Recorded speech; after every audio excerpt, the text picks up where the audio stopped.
colombiano, estamos en consultorio jurídico, son las 10, 1 minuto de la noche y hoy vamos a hablar de los delitos electorales. Víctor Julio, muy buenas noches. Muy buenas noches, Humberto. Y para tan importante tema hemos invitado al doctor Diógenes Rosero, que es el director de Misión de Observación Electoral. Buenas noches, doctor Rosero. Víctor, muy buenas noches. Humberto, gracias por la invitación a este importante espacio. Y además nos acompaña el doctor Arturo Gálvez, que es el director del programa de Ciencias Políticas de la Universidad Autónoma del Caribe. Bienvenido, doctor Gálvez. Buenas noches, Humberto y Víctor. Un gusto volverlos a ver. Gracias por estar aquí con nosotros. Bienvenidos. Como le anotamos a nuestros televidentes, el tema de hoy son los delitos electorales, un tema candente en el país, particularmente en la costa atlántica, en donde la mayoría de los departamentos y por supuesto sus municipios se ven envueltos en situaciones bastante críticas como transhumancia electoral, que es quizás también tal vez el delito que más se tipifica en esta región. Sí, doctor Rosero, en las próximas elecciones que se aproximan, ¿qué podríamos decirles a los televidentes para que estén prevenidos respecto a los posibles delitos que se puedan cometer al momento de ejercer el sufragio? Bueno, en el Departamento del Atlántico tenemos diferentes problemas, diferentes delitos. Yo podría mencionar algunos. El tema que tú acabas de mencionar, Humberto, que tiene que ver con la transhumancia electoral, pero también está el constreñimiento al elector, que es un delito tipificado en el Código Penal, y también está el fraude al sufragante, que también se tipifica como una irregularidad electoral que tiene que ver con, mediante argucias, convencer a los votantes, engañarlos para que vayan a votar. Esos delitos se viven con bastante fuerza en el Departamento del Atlántico, hay unos incluso que están concatenados. Por ejemplo, el delito de la transhumancia electoral trae detrás la corrupción al sufragante, ese no lo mencioné, que tiene que ver con la compra y venta del voto. Entonces esos delitos son muy fuertes en el departamento. Algunas cifras para mencionarte algo, más o menos unas 30.000 personas, elección tras elección, se mueven intrarregionalmente dentro del Departamento del Atlántico. Eso seguramente nos da un indicador de la fuerte presencia de este delito o de estos delitos en el departamento. Doctor Gálvez, la pregunta para usted tiene que ver con el comportamiento de la gente. ¿No cambia la cultura en materia electoral a pesar de todas las campañas que hace el Estado y de todas las denuncias? La cultura electorera y politiquera continúa no solamente por los dirigentes, sino que es una costumbre malsana a la cual nos hemos acostumbrado. Sí, el aspecto cultural es bien importante en la cuestión de las elecciones. Pedagógicamente se ha hecho un trabajo muy profundo a partir del 1994, de la nueva Constitución, que se crearon los nuevos programas de ciencia política. El politólogo está transformándose totalmente, pero eso es una nueva generación que se está generando, pero todavía falta mucho tiempo. Parece que fuera una procesión de Semana Santa, damos 3 pasos hacia adelante y como 5 hacia atrás, entonces es una situación bastante compleja. Bueno, vamos a recordarle, Víctor Julio, a los televidentes nuestro teléfono y nuestro correo. Acuérdense que este programa se hace en directo, lo producimos desde los estudios centrales de la programadora Televista en Barranquilla. La gente que nos llama habitualmente desde toda la región,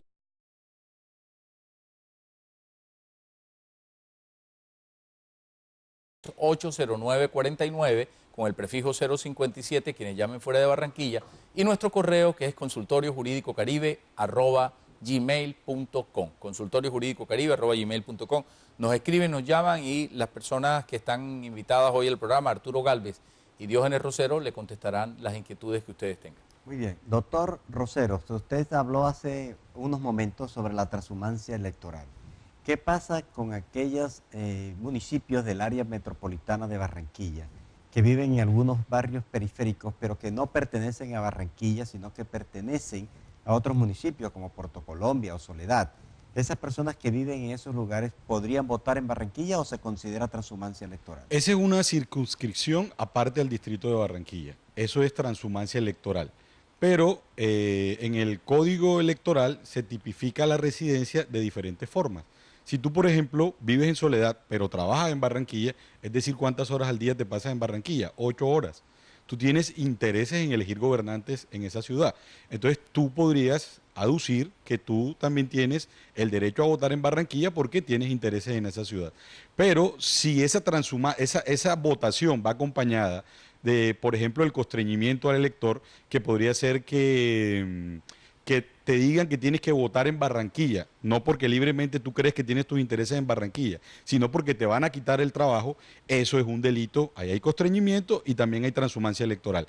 Entonces hay que hilar delgado en esos casos, pero una cosa es que ocurra ponle tú 100 casos, y otra situación es la que vemos en el distrito de Barranquilla, que más o menos entran unas 20.000 personas transhumantes. De esa más o menos como el 50% hacen parte del área metropolitana, y que obviamente y seguramente ahí está vinculado toda esta situación a una transhumancia electoral. Es visible en la cantidad de buses, por ejemplo, que van a inscribirse en los puestos de votación, e incluso en el periodo donde tienen que inscribirse en las registradurías, llegan buses llenos de gente a inscribirse de manera irregular. Muy bien. Víctor Julio, hay 11 delitos. Valdría la pena recordarle a la gente que hay 11 delitos. Perturbación del certamen democrático, cuando un ciudadano por medio de maniobra engañosa perturbe o impide ejercer el voto o el escrutinio. Hay pena de prisión, por supuesto. El constreñimiento al votante, lo que hablamos inicialmente. El fraude al sufragante, fraude de inscripción de cédulas, muy común en toda la región Caribe. Por ejemplo, en La Guajira, en Bolívar, en Sucre, hay muchas denuncias sobre este tipo penal. El voto fraudulento, el favorecimiento al voto fraudulento, mora en entrega de documentos relacionados con elección. Eso es más para los jurados, ¿no es cierto? Bueno, en fin, 11 tipos penales, Víctor Julio. Y doctor Rosero, además de esos 11, ¿qué pasa si uno de estos empleados públicos participa en política o apoya a un candidato en política? ¿Eso sería una infracción disciplinaria o también podría ser considerado un Eso hace delito? parte del universo de las irregularidades electorales, que tienen que ver con las faltas disciplinarias, pero también la violación a la normatividad electoral. Esto es una falta disciplinaria, pero también es un delito electoral, que no se tipifica como un delito electoral así tan evidente, pero está contemplado en el Código Penal. Pero además, sobre todo, es una irregularidad como funcionario público, ¿verdad? Es una irregularidad como funcionario público. Hay otras situaciones como las violaciones al Código Electoral, por ejemplo, la violación de los topes de las campañas, la publicidad extemporánea, que fue un tema que se dio con bastante fuerza en algunos municipios del Departamento del Atlántico, que también hacen parte de este universo de las irregularidades electorales. Muy bien. Arturo Gálvez, usted como politólogo, ¿qué opina sobre Colombia, esta situación particularmente en el Caribe, pero sucede en otras regiones, sobre todo en las regiones periféricas del país, en los departamentos de la periferia con relación a Bogotá, con relación a el resto de Latinoamérica? ¿Latinoamérica está en esa misma situación? En relación con Latinoamérica, indudablemente Colombia es de los países más atrasados, definitivamente. Yo he insistido muchas veces y mucha gente está de acuerdo con mi posición. El voto obligatorio es importante. Eso disminuiría enormemente, primero, la abstención.